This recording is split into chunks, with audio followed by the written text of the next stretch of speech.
Ажырасқан еркекке тұрмысқа шыққаным дұрыс па? Өзім тұрмыста болмағанмын бұрын-соңды, арамыз 5 жас дейді. Қарап көру керек, себебін анықтау керек.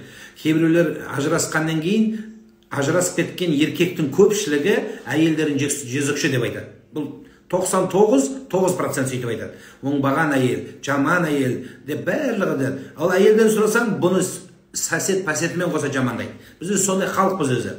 Жақсы көрсек, өліп жақсы көреміз, жек көрсек, үстінен бүйтіп мыжып, үстінен экскаватормен жауып, соны асфальттап, бетондап тастауға дайын тұрамыз. Біз солай, жақсы көрсек бәріміз өліп жақсы көреміз, жек көрсек бәріміз жек көреміз. Осы қателігіміз осыда. Сол үшін айтайын дегенім. Біз баспен кетіп құлаймыз, асфальтпен қадаламыз да, осы дұрыс емес. Сол үшін біздің басымыз тук деп ауыратын сол. Сол үшін ардақтылар, қарындастар, бауырлар, шекарамен жақсы көр. Сонда жақсы көр, ақылға салып жақсы көр. Хадисте келгендей, біреуді өліп жақсы көрсең, көзің соқыр болады дейді, құлағың саңырау болады дейді. Сондықтан, мейлі ол тұрмыс құрсын, мейлі тұрмыс құрмаған бала болсын, қарап көріңіздер.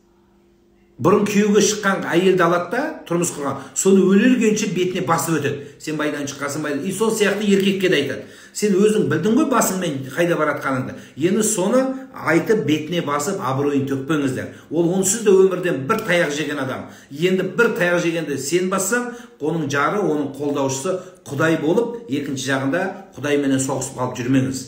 Сол үшін абайлаңыз.